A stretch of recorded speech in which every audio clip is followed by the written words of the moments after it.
My name is Amelia Hayes, and on a crisp autumn morning, I found myself walking into the most critical board meeting of Summitstone Investments, a company my family had built from the ground up. 6 years ago, my father, William Hayes, had been manipulated by his new, much younger wife, Bethany Blackwood, into disinheriting me and stripping me of my future involvement in the family business. Now he sat at the head of the polished mahogany table, preparing to cast a vote that would seal the fate of Summitstone Investments, a vote he believed was entirely his own. A calm I never expected settled over me as I surveyed the room, the hushed whispers of the board members, the subtle tension in the air. He had no idea who was about to truly control this room. Before I tell you how my father's face turned white as a sheet when he realized who held the power, let me know where you're watching from and hit that subscribe button to join my journey. The morning sun, usually a welcome sight in the sprawling Boston skyline, seemed to mock me as I approached the gleaming glass tower of Summitstone Investments. Each step on the cold pavement felt like a deliberate act of defiance against the past 6 years. My name is Amelia Hayes, and this company, once my birthright, had been snatched away from me by betrayal, greed, and a father's tragic blindness. Now I was here to reclaim it. At 25, my life had been meticulously crafted, every detail aligning with a future I believed was set in stone. Summitstone Investments, the venerable investment firm founded by my grandfather Arthur Hayes, was more than just a business. It was the very pulse of my identity. Since childhood, I'd played with miniature calculators, devoured financial journals instead of fairy tales, and interned every summer within these very walls. My top-tier finance degree from Wharton and 2 grueling years in Summitstone's fast-track management program were all part of the meticulously laid-out path for me to succeed my father, William Hayes, as CEO. My grandfather, a man of unwavering integrity, had instilled in me a deep understanding that a legacy wasn't merely about accumulating wealth, but about cultivating trust and honor. Amelia, he'd often say, his voice a warm rumble, never forget that real value lies in the promises you keep and the people you uplift. His words were etched into my very being, my guiding stars. Our family, or so I believed, was a fortress of loyalty. My mother, Eleanor, had passed when I was young, leaving Dad and me as a resilient duo against the world. He was my hero, my mentor, the man who had promised me the reins of Summitstone. We spoke of our future at the firm with an almost sacred reverence. Then, the shadow of Bethany Blackwood crept into our lives. She was strikingly beautiful, a socialite 2 decades younger than my father, with a mesmerizing smile that, in hindsight, concealed a predatory ambition. My father, still grieving my mother after 5 years, was utterly captivated. I tried to welcome her, even as her questions about Summitstone's intricate financial structures felt a little too probing, a little too keen, a little too soon. She's just curious about Dad's world, I'd tell myself, dismissing the faint unease. But my grandmother, Lillian Hayes, ever shrewd and discerning, harbored a quiet suspicion. She has a certain glint in her eye, Amelia, Lillian had once whispered, her voice laced with an unspoken warning. Like she's always weighing, always calculating. I, blinded by my loyalty and perhaps my own youthful idealism, dismissed her concerns, focusing instead on a major acquisition project I was spearheading, certain that its success would unequivocally cement my readiness to lead.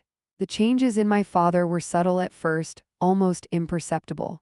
His presence at the office dwindled, his attention increasingly consumed by Bethany's opulent social calendar and lavish international trips. Conversations about Summitstone, once our shared passion, became brief, almost perfunctory. Bethany, meanwhile, seemed to effortlessly insinuate herself into every aspect of the company. She began attending board meetings, not as a silent observer but interjecting with dazzling smiles and pointed questions, often offering suggestions that, to my trained ear, sounded more like cunning schemes to enrich herself than genuine strategies for corporate growth.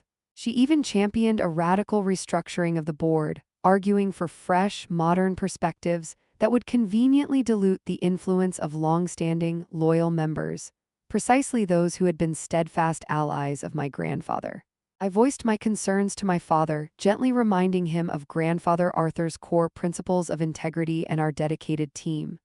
"Amelia, darling," he would say, dismissing my worries with a wave of his hand, a condescending tone now creeping into his voice, "Bethany understands modern finance. You're simply too traditional, too cautious for today's market. His words stung, a sharp betrayal compared to the unwavering praise he had always bestowed upon my meticulous, ethical approach. It was as if he were speaking Bethany's lines, a puppet show where I was the only one aware of the strings. The true shift, the devastating pivot, occurred during a rare family dinner. Bethany, glowing with self-importance, had spent the evening effusively praising her own purported financial acumen, despite her glaring lack of actual experience. Casually, almost as an afterthought, she let slip that my father was considering a new succession plan, one that would reflect the current market dynamics. My father avoided my gaze, his nervousness betrayed by the incessant fiddling with his fork. My heart hammered against my ribs, a cold premonition settling deep within me. Later that night, I confronted him, the question burning on my tongue. He looked distraught, almost regretful, but his words were chillingly firm, devoid of his usual warmth. "Amelia," he began, his voice strained and far away, "Bethany and I have discussed it at length. We've decided that Summitstone Investments needs a different direction. You're just too cautious. We need someone with a more aggressive vision now." He paused, then delivered the blow that shattered my world. "Bethany will be taking a much more active role, and as for the succession, it's no longer yours." The world tilted on its axis. The inheritance, the sacred legacy, my entire meticulously planned future, was snatched away not by some external force, but by the very man who had sworn to protect it. My father, manipulated, had effectively stripped me of my birthright. The pain was excruciating, far deeper than any financial loss. It was a searing betrayal of trust, the brutal shattering of a dream cultivated since childhood, and the agonizing realization that the man I revered had become nothing more than a pawn in another's ruthless game. The air in the room felt suddenly thin, suffocating. My vision blurred, and the familiar comfort of our family home transformed into a cold, desolate space. The days following my father's pronouncement blurred into a relentless cycle of disbelief and despair. The gleaming, polished mahogany of the Summitstone Investments boardroom, once a beacon of my future, now felt like a cold, impenetrable fortress from which I was forever excluded. My father, once so resolute and authoritative, seemed to visibly shrink under Bethany's increasingly domineering influence. She became his constant shadow, accompanying him to every company meeting, sitting beside him with a possessive air, her smile never quite reaching the calculating depths of her eyes. She openly questioned my decisions in public, subtly but persistently undermined my authority in front of shocked colleagues, and systematically redirected key projects I was leading into other departments, effectively isolating me within my own family's company. Her tactics were insidious, designed to make me feel irrelevant, unwelcome, and utterly expendable. "Amelia, darling," she'd coo with a saccharine sweetness that grated on my nerves, "I know you mean well, but sometimes a fresh pair of eyes sees things so much more clearly. Don't you agree, William?" My father would merely nod weakly, his gaze flickering nervously away from mine, unable to meet my eyes. The entire atmosphere at Summitstone Investments shifted dramatically. The once vibrant, collaborative environment that grandfather Arthur had painstakingly nurtured transformed into a stifled, tense, and fear-ridden workspace. Long-term, loyal employees, many of whom had been with the company since my grandfather's time and had seen me grow up in its halls, began to quietly resign. Their places were quickly filled by Bethany's hand-picked associates, individuals whose loyalty was transparently to her and her vision, a vision that seemed solely focused on maximizing personal gain, regardless of the ethical cost. I tried desperately to fight, to reason with my father, to appeal to the man he once was. I reminded him of our shared history, of grandfather Arthur's unwavering principles of integrity and long-term vision, of the invaluable legacy we were supposed to uphold. I meticulously outlined specific instances where Bethany's so-called innovative ideas were not merely risky, but outright reckless, even unethical. "Dad, this isn't just about maximizing short-term profit," I pleaded one evening, my voice trembling with a mixture of frustration and desperation. "It's about the very soul of Summitstone. It's about integrity. This company was built on trust, on doing right by our clients and our people." He merely sighed, running a weary hand through his thinning hair, his eyes vacant. "Amelia," he murmured, his voice sounding distant, almost detached, "Bethany has fresh ideas, The market is changing, you need to adapt, you're just too rigid, too old-fashioned. His words felt hollow, a mere regurgitation of Bethany's carefully rehearsed talking points. The man I knew, the strong, principled man who had taught me the value of a handshake and an unbreakable promise, was gone.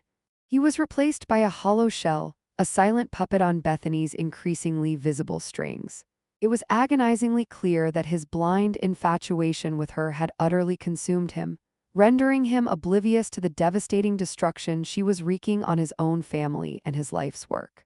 Bethany's thinly veiled disdain for me became overtly hostile, particularly after my desperate efforts to sway my father proved utterly futile.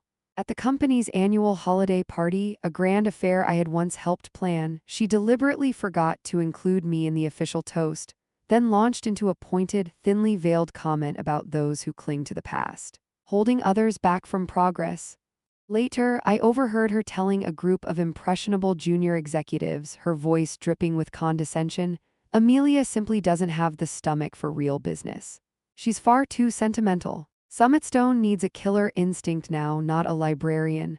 Each deliberate slight, each public exclusion chipped away at my already fragile spirit. My old friends from the firm, fearing retribution from the new queen, began to distance themselves, their smiles strained, their conversations brief and evasive. The whispers followed me through the polished hallways. "Amelia's on her way out. Bethany's really taken over now." The once familiar, comforting halls of Summitstone Investments, which had been my second home since childhood, now felt like a suffocating prison. The air was thick with tension, loyalty was tested at every turn, and a palpable sense of fear seemed to permeate every department, stifling innovation and fostering an environment of mistrust. The culmination of Bethany's relentless campaign came with a board motion she championed to streamline operations. This so-called streamlining involved the swift, aggressive sale of several of our most stable, long-term investments, precisely the robust assets that my grandfather had painstakingly cultivated over decades, assets that provided consistent, reliable returns. She argued vociferously that they were underperforming and stifling growth, but I knew the brutal truth. She needed immediate, quick cash to fund a series of increasingly risky, speculative ventures she was pushing. These ventures offered the promise of immediate, enormous, but ultimately fleeting profit for her, but at a devastating existential risk to Summitstone's long-term stability.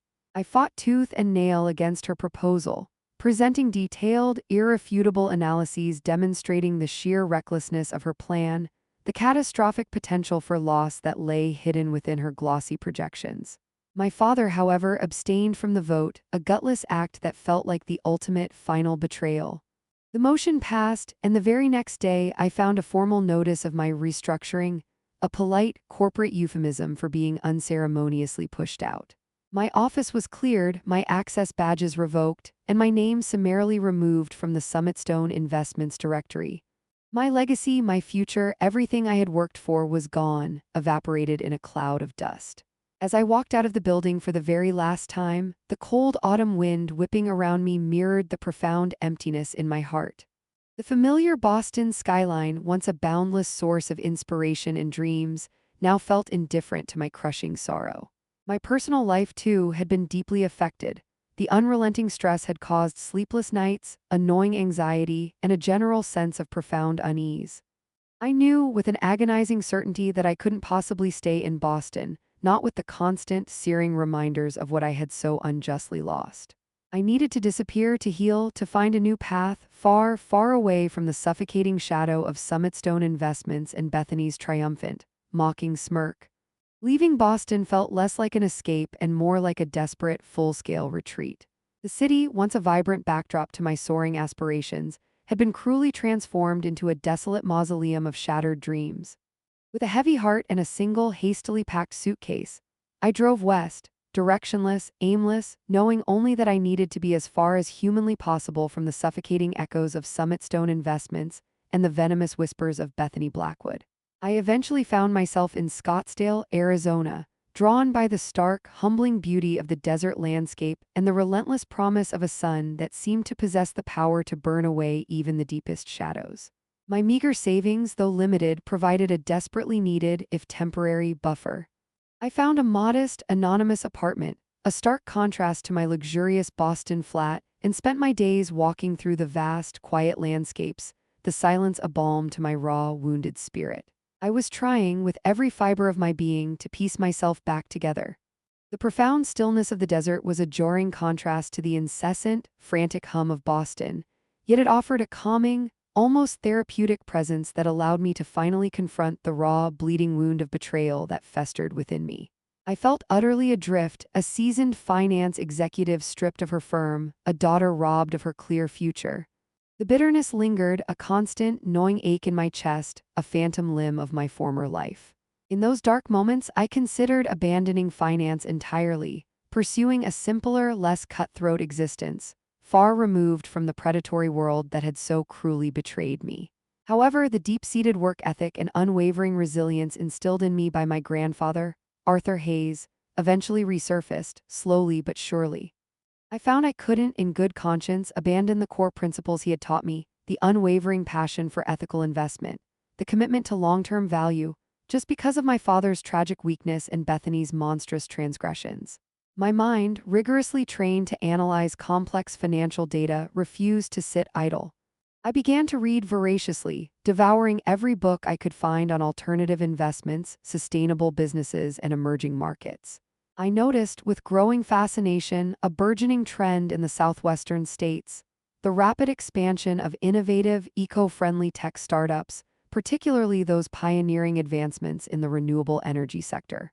These companies, often overlooked and underestimated by the traditional East Coast firms, were desperate for sound financial guidance and strategic investment.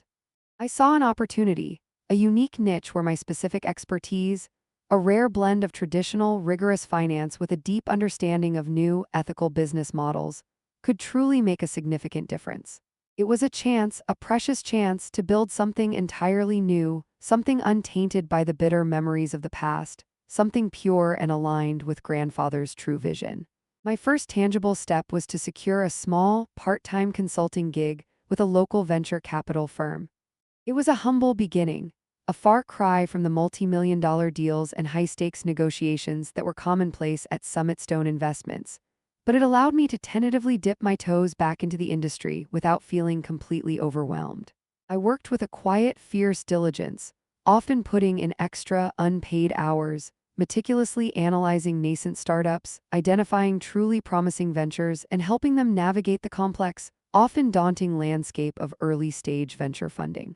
My reputation, built brick by painstaking brick, slowly but surely began to grow within the burgeoning Arizona tech scene.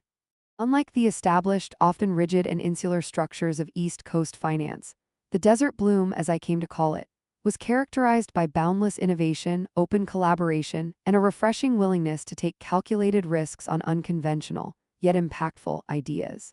People here valued raw talent and unwavering integrity above mere pedigree or old money connections, a truly refreshing change from the suffocating old boys club of Boston. I found myself thriving, truly thriving, in this new, invigorating environment, my analytical skills sharpened and honed by the unique challenges of a different, more dynamic market. One balmy evening, at a local tech networking event bathed in the warm glow of the desert sunset, I met David Kimura. He was a seasoned venture capitalist, a quiet legend who had made his considerable fortune in Silicon Valley before relocating to Arizona seeking a more contemplative pace. He was known for his quiet wisdom, his unassuming demeanor, and his uncanny ability to spot groundbreaking potential where others saw only nascent ideas. He had been quietly observing my work, he later told me, genuinely impressed by my meticulous research, my unwavering ethical approach to investment, and my quiet tenacity. "Amelia," he said, his voice a low, raspy murmur from years of complex negotiations, "I've been watching you for a while now. You possess a rare blend of sharp intellect and genuine integrity. Most people in this business, unfortunately, only have one, if that." He then, casually, as if offering a cup of coffee, proposed a partnership. A new investment firm, dedicated entirely to sustainable technology, with him providing the foundational seed capital and me leading the day-to-day operations and spearheading the investment strategy. It was a daunting offer, a massive, terrifying leap of faith into the unknown, but it resonated profoundly with my deepest desire to build something meaningful, something pure, something truly aligned with grandfather Arthur's values. I remembered his words about trust and integrity, about building a legacy that truly mattered. This was my chance, my true chance, to embody those very principles, to build my own unblemished legacy. I accepted, and with that single, resolute decision, a new, exhilarating chapter began, not just in my burgeoning career, but in the entire tapestry of my life. The desert, once a silent place of refuge and despair, had against all odds become a fertile ground for my rebirth, a vibrant canvas for my resurgence. The emotional wounds, though still present, slowly began to scab over, replaced by the invigorating challenge of building something entirely new, entirely my own, entirely ethical. The initial bitterness, a constant companion for so long, began its slow, transformative process, gradually transforming into a quiet, unwavering determination. I wasn't just surviving anymore. I was thriving, truly thriving under the vast, unyielding Arizona sky. The launch of Veridian Capital with David Kimura was a veritable whirlwind of exhilarating challenges, demanding late-night strategizing sessions, and the intoxicating thrill of building something from the ground up.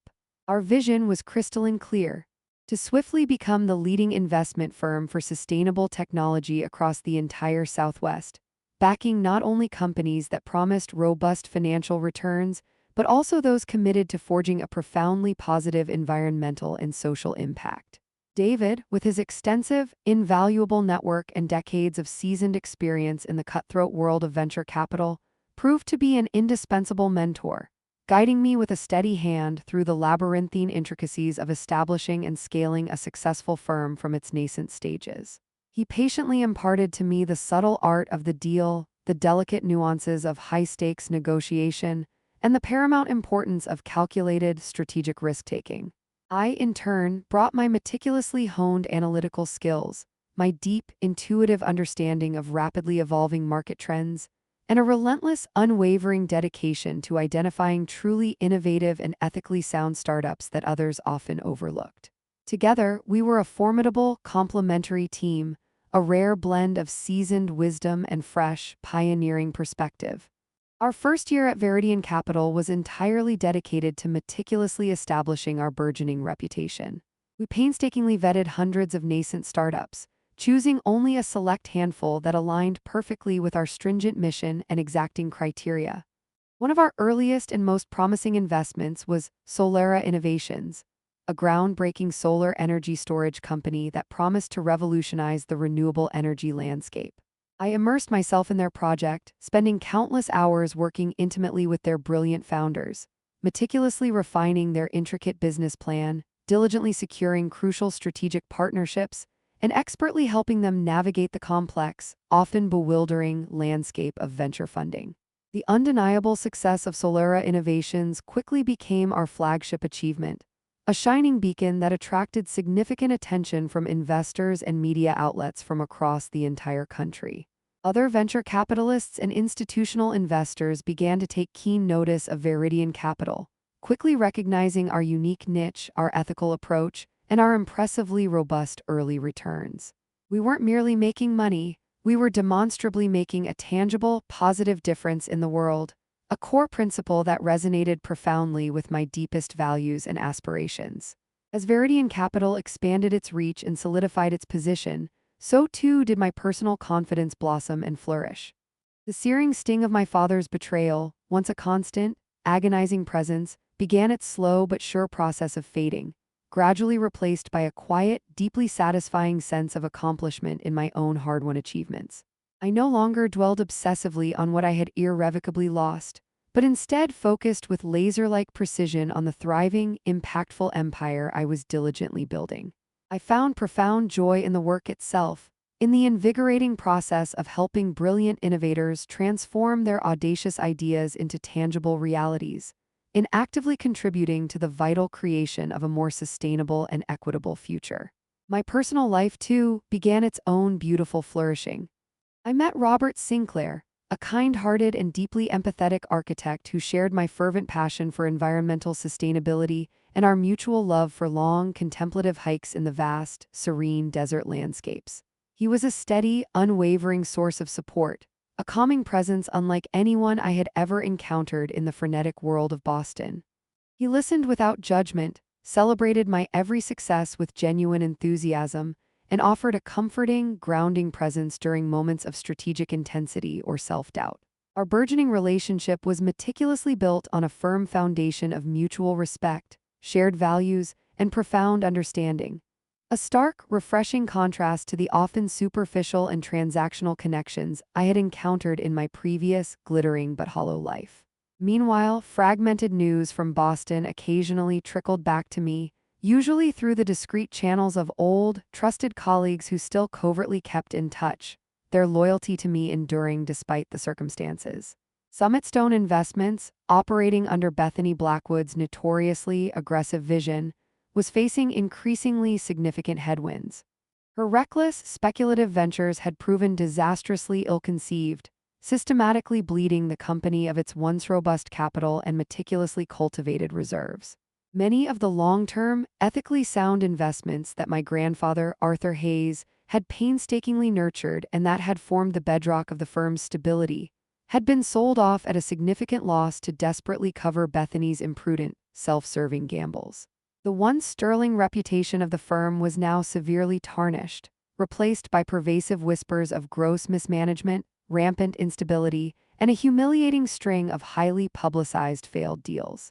Bethany's once relentless social media presence, a nauseating parade of lavish parties and extravagant, unearned purchases, now displayed a strained, almost desperate cheerfulness interspersed with vague, corporate-speak posts about unavoidable market volatility and unforeseen industry challenges. I learned through these hushed channels that several key board members, those who had initially sided with Bethany out of self-interest or misguided loyalty, were growing increasingly uneasy, their own professional reputations and financial standing now directly at risk due to the firm's accelerating decline. They were caught in a trap of their own making, having publicly endorsed Bethany's reckless strategies and now facing the inevitable fallout. My father, I heard through these same channels, was reportedly a broken man. The vigor, the confidence, the commanding presence that had once defined him had utterly evaporated, replaced by a profound, defeated weariness. He was reportedly withdrawn, rarely attending public events, his once sharp eyes now dulled, looking significantly older than his actual years. The crushing weight of his monumental decisions, the devastating consequences of his blind devotion to Bethany, were clearly taking their agonizing toll. While a part of me, a small, deeply wounded part, felt a grim, almost perverse satisfaction in Bethany's spectacular failures, the pain of seeing my father suffer so profoundly was still sharp, an unexpected ache in my chest. He was, after all, still my father, the man who had loved me, albeit fleetingly and imperfectly. Yet, even as I processed these complex emotions, the distinct seeds of a new plan, a meticulously crafted strategy to reclaim what was unjustly lost and to decisively right the colossal wrongs, began to subtly germinate in the quiet, contemplative corners of my mind.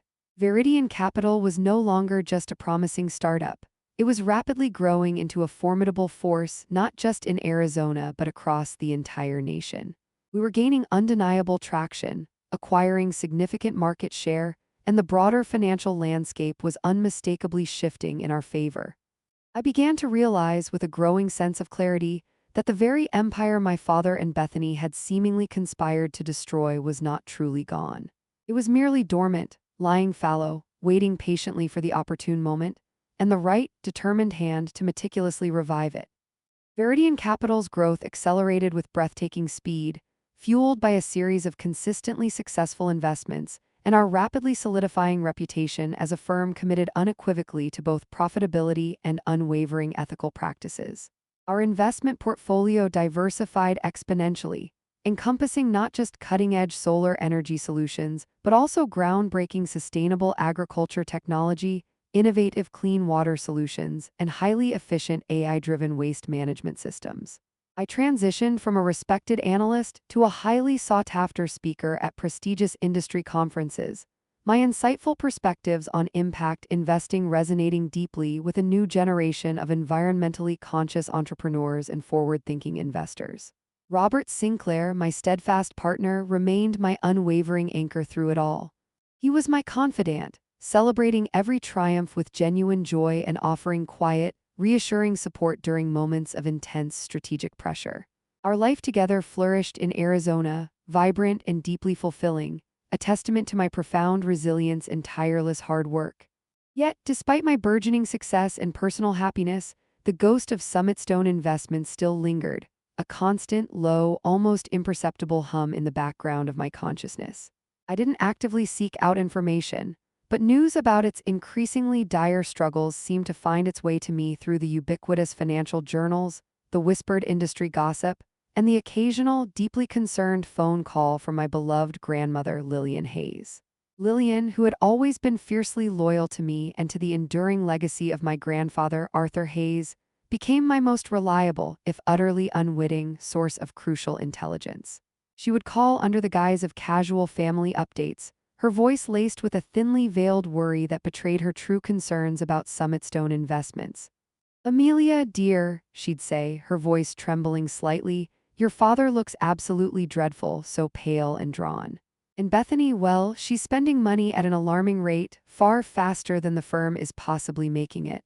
They just sold off the old Boston Commons property, the one your grandfather cherished so deeply, the one with the weeping willow he planted. Can you imagine? Each piece of devastating news, each excruciating detail of gross mismanagement and reckless, self-serving spending, painted an increasingly vivid and alarming picture of Summitstone Investments' precipitous decline.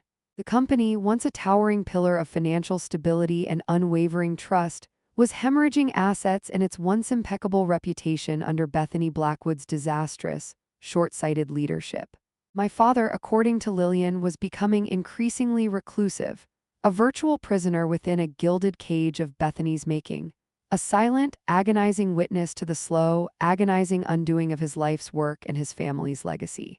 Then came the definitive whisper of opportunity, a series of subtle indicators that, when pieced together, coalesced into a clear, actionable path forward. It wasn't a sudden, grand revelation, but a carefully orchestrated sequence of events. First, a former Summitstone Investments board member, Thomas Albright, an old family friend who had, much to his regret, reluctantly sided with Bethany years ago, cautiously reached out to me. He was impeccably discreet, initiating contact through a mutual acquaintance in New York, and our initial conversation was deliberately veiled in generalities about unfavorable market conditions and unpredictable industry shifts. But his underlying message was undeniably clear. There was profound, widespread dissatisfaction festering within the Summitstone board. They were desperate for a decisive change in leadership, but Bethany had cunningly consolidated power, and my father, though visibly miserable and withdrawn, remained fiercely, almost pathologically, loyal to her. The board, Thomas implied, desperately needed a strong, credible alternative, someone with the undeniable financial prowess and the historical legitimacy to forcefully challenge Bethany's destructive reign. He didn't explicitly utter the words "you, Amelia," but the powerful implication hung heavy and undeniable in the air between us. "Amelia," he said, his voice tinged with a grim urgency, "sometimes the only way to truly save something precious is to be absolutely ruthless in its defense." The second critical indicator came from an entirely unexpected, yet profoundly impactful source.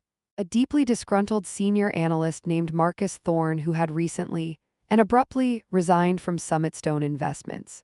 He contacted me through a secure, encrypted channel, detailing with chilling precision the true, devastating extent of the firm's financial woes.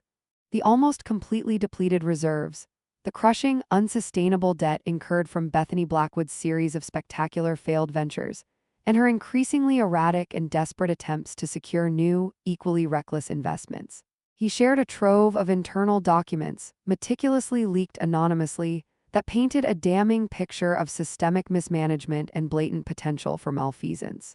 The analyst, a quiet, principled man whom my grandfather had personally mentored during his tenure, expressed his profound dismay, his voice thick with emotion, at the accelerating destruction of what he once considered a noble, honorable financial institution. "Miss Hayes," he wrote in one encrypted message, "this is not the Summitstone Investments we knew, the one your grandfather built. It needs saving desperately, and frankly, you're the only person I believe can do it." The information he provided was utterly damning, providing me with the irrefutable empirical evidence I so desperately needed to justify a decisive, strategic move.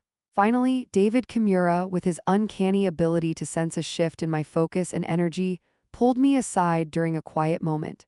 He had been meticulously monitoring Summitstone Investments' public filings, a habitual practice for any astute investor, but now with a heightened awareness of my personal connection. Amelia, he said, his shrewd eyes fixed on mine, Summitstone Investments is in an incredibly precarious position. Their stock is severely undervalued and their debt-to-equity ratio is alarming, a ticking time bomb.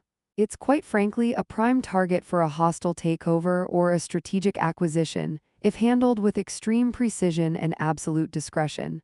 He paused, studying my expression intently. Are you thinking what I'm thinking? My heart pounded in my chest, a frantic drumbeat of anticipation. He knew my history, my deep-seated connection to the firm, my personal stake in its legacy. He was, in that moment, offering me his unequivocal blessing, his unwavering support, and implicitly the full, formidable resources of Veridian Capital.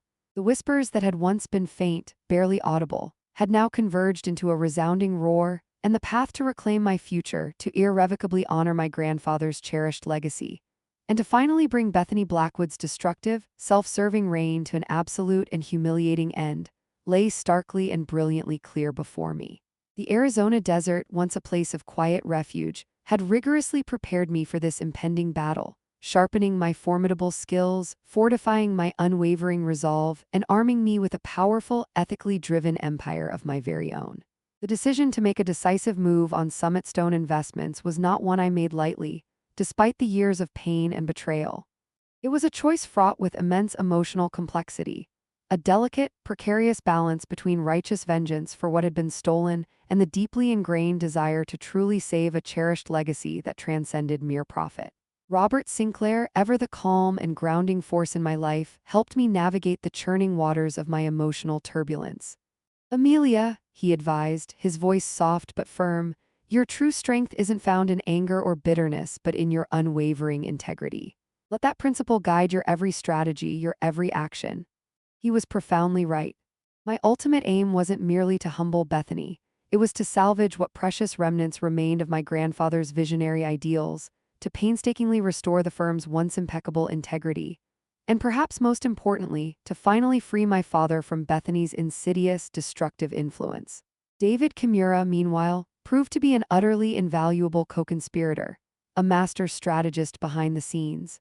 His unparalleled experience in executing complex financial maneuvers and his extensive, powerful network of high-profile corporate attorneys and shrewd investment bankers were absolutely crucial to our clandestine operation.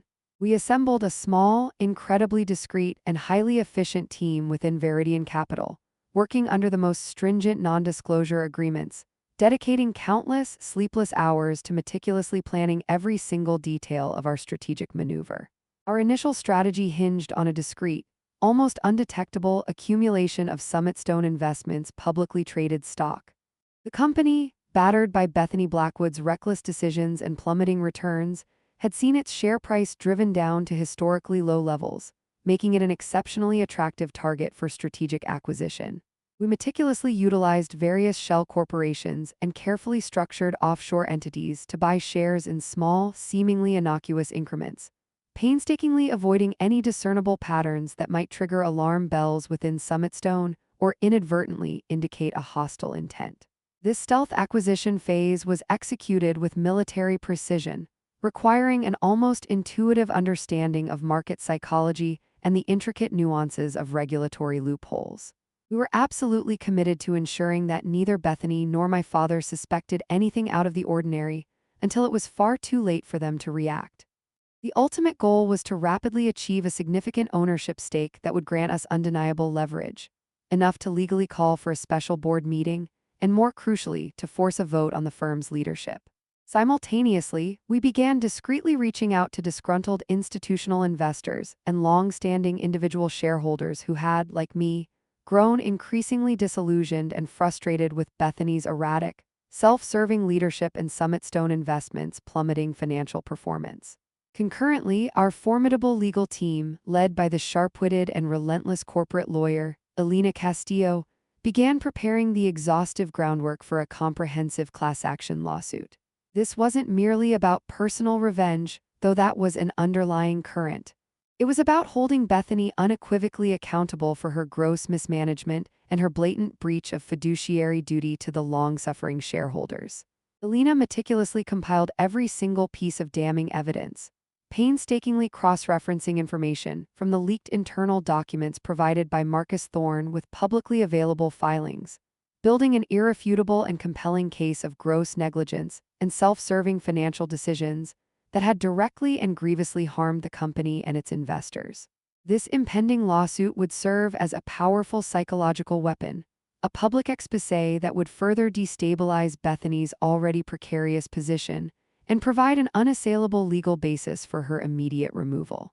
The sheer threat of such widespread litigation, even before it became widely publicized, would exert immense pressure on those board members who had, perhaps out of fear or misguided loyalty, continued to support Bethany, forcing them to critically reevaluate their allegiance and their own compromised positions.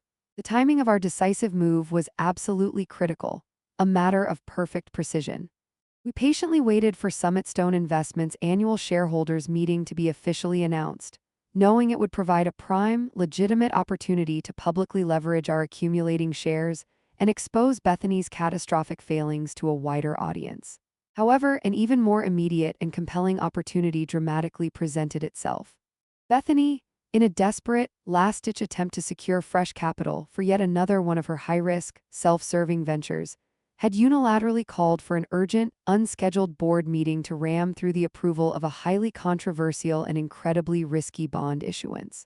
This was her final, desperate gamble to prop up her failing schemes, and if approved, it would undoubtedly plunge Summitstone Investments into an even deeper, utterly irrecoverable abyss of debt. This, I knew with absolute certainty, was our moment. This was the precise meeting where my grandfather's closest allies, those venerable board members who had, for far too long, reluctantly acquiesced to Bethany's demands out of a misguided sense of duty or fear, were finally ready to abandon ship and join our cause. Thomas Albright, my confidential contact on the inside, confirmed the escalating dissent and the pervasive panic spreading rapidly among the remaining board members who still possessed even a flicker of integrity or concern for the company's future.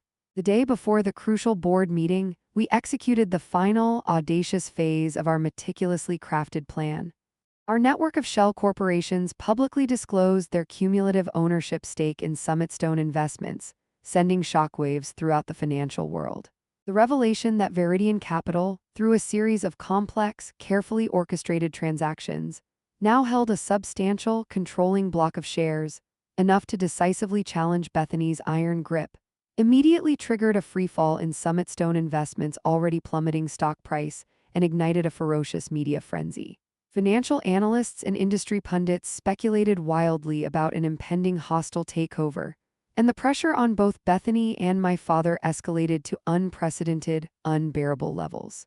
I also discreetly contacted key, trusted media outlets, providing them with carefully curated, verifiable information about the impending class action lawsuit, meticulously framing it not as a personal vendetta against Bethany, but as a necessary and righteous step to protect Summitstone Investments' long-suffering, defrauded investors. The stage was now meticulously set, the trap sprung with flawless precision. The strategic maneuver was complete, and every single piece of the complex puzzle was finally in its rightful place for the ultimate, public confrontation that would unequivocally determine the future of Summitstone Investments, and with it, my own long-awaited, deeply satisfying vindication. The morning of the board meeting dawned with a nervous energy that crackled in the very air of Boston, a palpable current of anticipation and dread. News channels were abuzz, their anchors breathlessly speculating about Summitstone Investments' rapidly approaching, uncertain future. Photos of Bethany Blackwood, looking visibly strained and disheveled, even in her expensive designer clothes, graced the front pages of every major financial newspaper. I arrived at the grand, imposing headquarters of Summitstone Investments, a building I had once considered my second home, with a quiet, steely determination radiating from my core. My hand-picked team, a small but formidable group of sharp minds from Veridian Capital, accompanied me, their expressions mirroring my own calm resolve. Robert Sinclair was there too, a comforting, steady presence just outside the main boardroom, his silent support a powerful anchor. The very moment I stepped into the opulent, marble-lined lobby, I felt the immediate, undeniable shift in the atmosphere. The usual polite, industrious hum of a bustling financial institution was utterly replaced by a thick, almost suffocating tension, a volatile mixture of palpable fear and nervous anticipation. Employees, recognizing me instantly from my years working there and more recently from the relentless news reports, glanced at me with wide, startled eyes, their hushed whispers following my every step. As I entered the cavernous boardroom, a space designed to exude power and permanence, every head in the room snapped sharply towards me. My father, William Hayes, sat rigidly at the head of the long, polished mahogany table, his face a mask of profound, weary confusion, his usual immaculate suit looking somehow rumpled and ill-fitting. Bethany, seated possessively beside him, appeared gaunt, her usual polished composure utterly shattered, replaced by a desperate, almost panicked glint in her eyes that spoke volumes of her impending doom. The other board members, a mix of old faces I recognized from my youth and Bethany's more recent, hand-picked appointments, sat stiffly, their expressions ranging from visible unease to outright, open apprehension. Bethany's lawyer, Evelyn Sharp, renowned for her aggressive defense tactics, sat poised, a thick stack of documents clutched tightly in her hand, her expression grim. My own legal team, led by the unflappable Alina Castillo, took their strategically chosen seats directly opposite her, radiating a quiet, unshakable confidence that spoke of meticulous preparation and an unassailable case. The meeting began with a strained, almost theatrical formality, the tension in the room so thick it felt like a physical weight. Bethany, desperately attempting to project an image of control and unruffled competence, launched into her meticulously rehearsed proposal for the controversial bond issuance. Her voice, though she tried to keep it steady, wavered slightly, a telltale crack in her usually impenetrable facade of confidence. She painted a grandiose yet ultimately desperate picture of fabricated growth opportunities, conveniently omitting any mention of the true, devastating financial distress of Summitstone Investments. My father, surprisingly, remained utterly silent throughout her presentation, his gaze fixed on the gleaming surface of the table in front of him, as if seeking answers in its polished grain.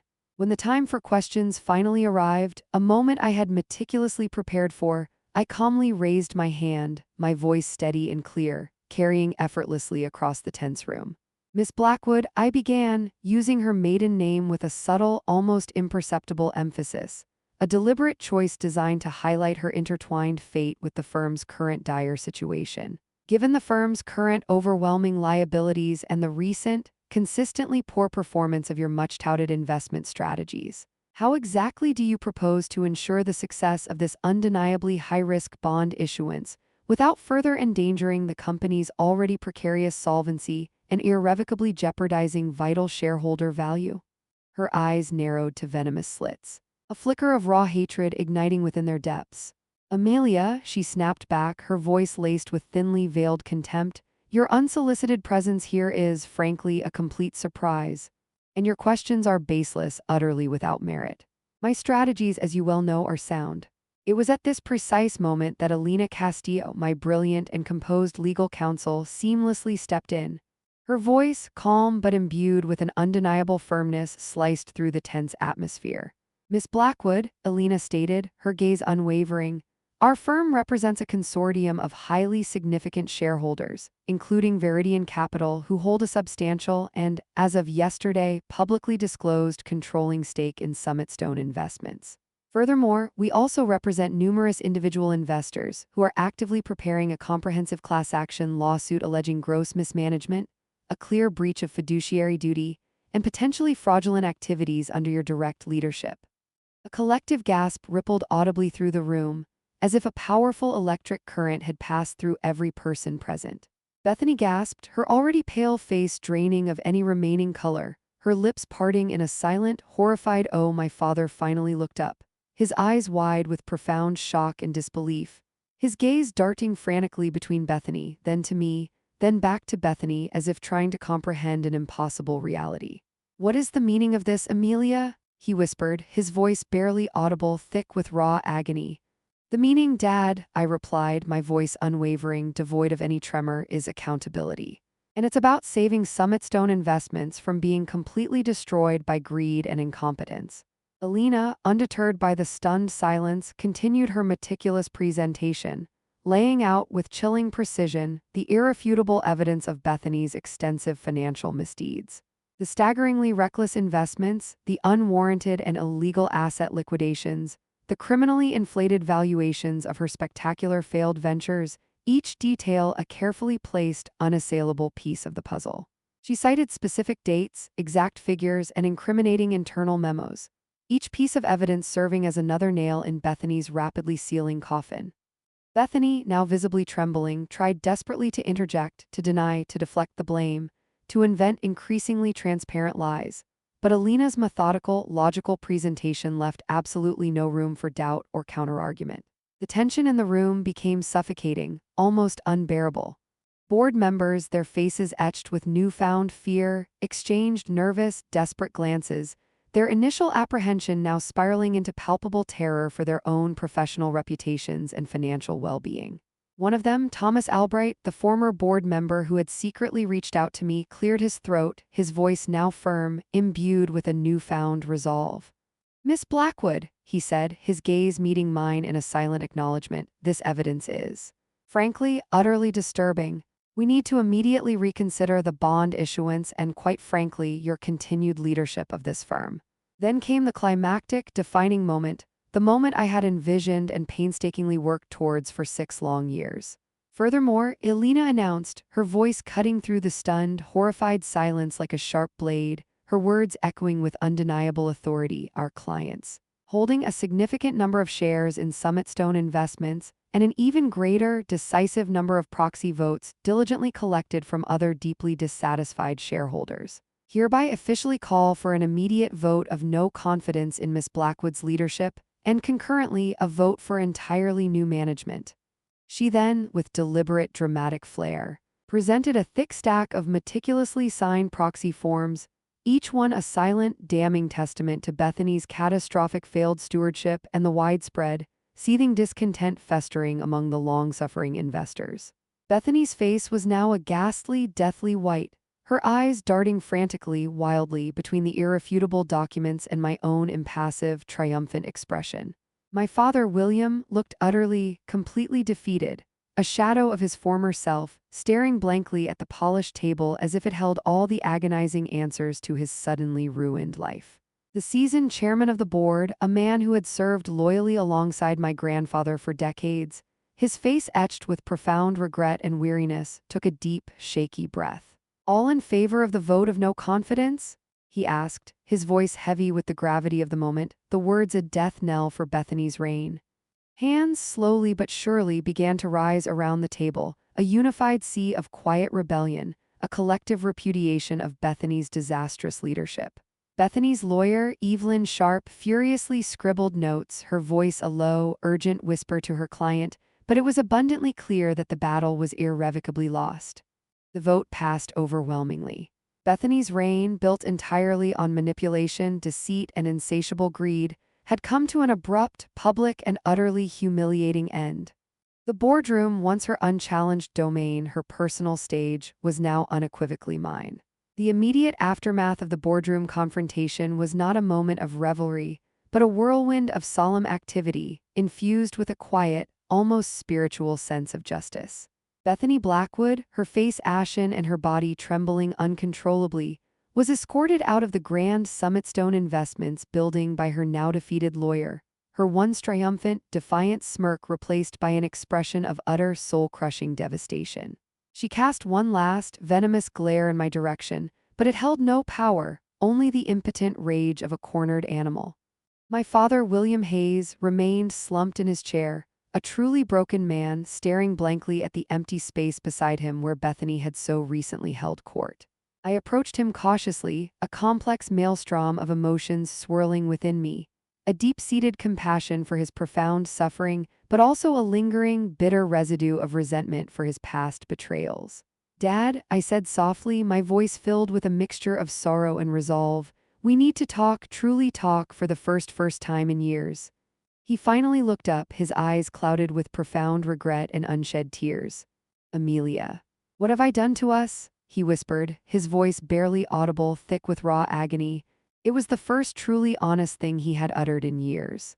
He confessed, with painful candor, the full extent of Bethany's insidious manipulation, detailing how she had systematically isolated him from his loyal advisors and methodically drained the company's once robust coffers for her own lavish lifestyle and a string of spectacularly failed speculative ventures. He admitted his terrifying blindness, his foolish, all-consuming infatuation, and the profound, crushing shame he felt for betraying my trust and, more grievously, grandfather Arthur's sacred legacy.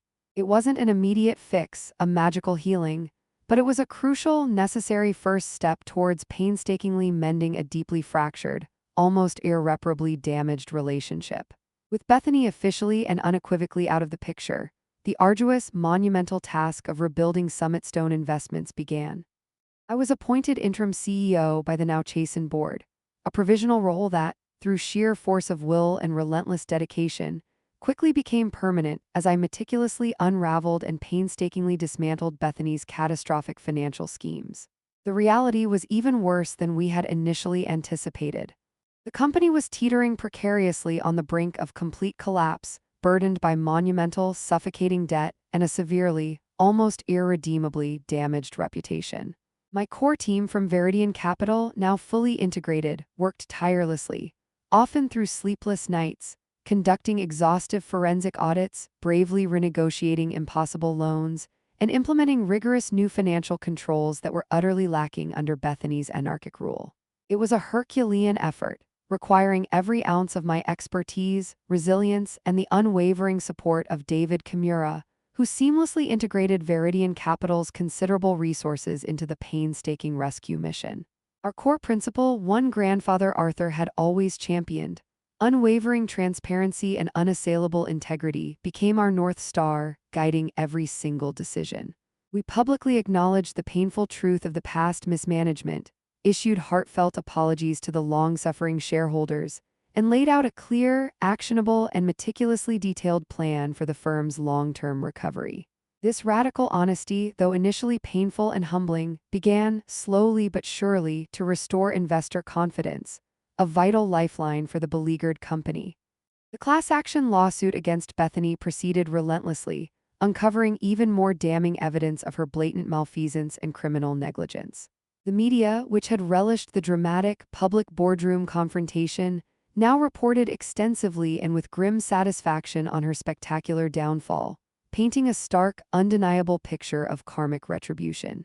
She lost absolutely everything: her ill-gotten gains, her carefully constructed but ultimately fragile social standing, and eventually her freedom, facing a significant prison sentence for egregious financial fraud. It was a stark, brutal reminder that true justice, though often painfully delayed, can be devastatingly complete and utterly inescapable. My victory was not merely personal.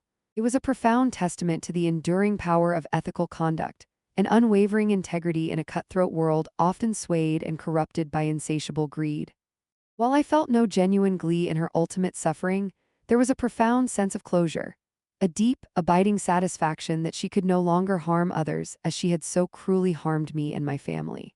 The physical, painstakingly difficult rebuilding of Summitstone Investments paralleled, in a profound and unexpected way, the gradual, often painful emotional rebuilding of my shattered relationship with my father. He, humbled and profoundly reflective, chose to step down gracefully from the board, dedicating his remaining time to quietly volunteering for various local charities, seeking solace in service. He earnestly sought my forgiveness, and over many difficult, emotionally charged conversations, a fragile reconciliation slowly began to take root between us. It wasn't the idealized, innocent father-daughter relationship we once shared, but it was a path towards mutual respect, deeper understanding, and a new, more honest bond, now completely free from Bethany's corrosive, manipulative influence. He finally saw, with a clarity that had eluded him for too long, the unwavering integrity I had fought so fiercely to uphold, and the depth of my commitment to his father's true legacy. Robert Sinclair, my steadfast partner, remained my greatest, most consistent support through it all. He celebrated every small victory, reminded me, gently but firmly, to prioritize my own self-care amidst the intense demands of rebuilding, and consistently provided a sanctuary of unwavering love and profound peace that grounded me amidst the chaos. Our life together was a beautiful testament to resilience, a vibrant, promising future meticulously forged from the crucible of past pain and betrayal. 6 months after the monumental takeover, Summitstone Investments, now proudly and meaningfully renamed Hayes Summit Capital to reflect its new ethical leadership and its profoundly renewed values, began its remarkable journey towards stabilization and eventual flourishing. We strategically shifted its entire focus towards highly profitable and ethically aligned sustainable investments, seamlessly aligning it with Veridian Capital's core mission, effectively merging the two entities into a powerful, ethically driven, and financially formidable investment powerhouse. The profound irony was not lost on me.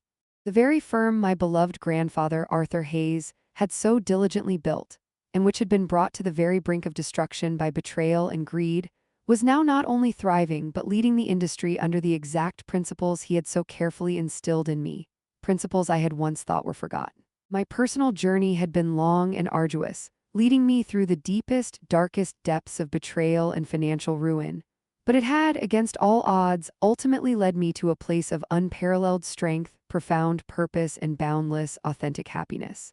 The scars remained, of course, vivid reminders of the brutal battles fought and the lessons learned, but they no longer defined me.